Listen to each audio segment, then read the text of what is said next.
नमस्कार विद्यार्थी मित्रांनो, मी संतोष कोदे साईदीप ट्युटोरियल्स मध्ये आपलं स्वागत करत आहे।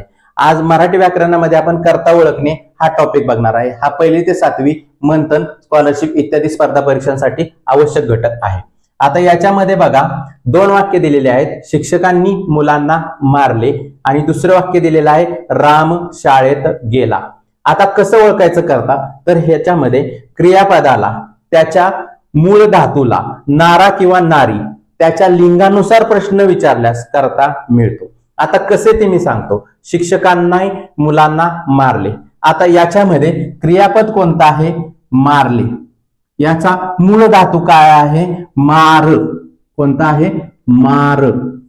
आता मारणारा कोण हा प्रश्न विचारला तर मारणारा कोण, तर शिक्षक। मारणारा कोण आहे? शिक्षक, बरोबर। याचा कर्ता काय झाला, तर शिक्षक झाला। आता दुसऱ्यामध्ये राम शाळेत गेला। आता इथे काय झालेले आहे? जाण्याची क्रिया झालेली आहे। त्याचा क्रियापदाचा मूळ धातू कोणता आहे? जाणे। आता जाणारा कोण हा प्रश्न विचारला तर त्याचे उत्तर काय मिळते? जाणारा कोण आहे? शाळेत कोण गेला? राम।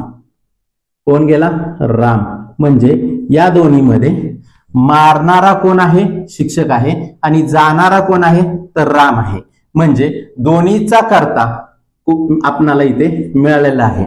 आता त्याच्यामध्ये महत्वाची आणखी एक ट्रिक आहे। कर्ता हा वाक्य ज्याच्याबद्दल माहिती सांगते तो वाक्याचा काय असतो? कर्ता असतो। वाक्य ज्याच्याबद्दल माहिती सांगते तो वाक्याचा कर्ता असतो। अशी खूप सोप्या पद्धतीने आहे। फक्त महत्वाचं काय आहे, तुम्हाला क्रियापद समजणं गरजेचं आहे।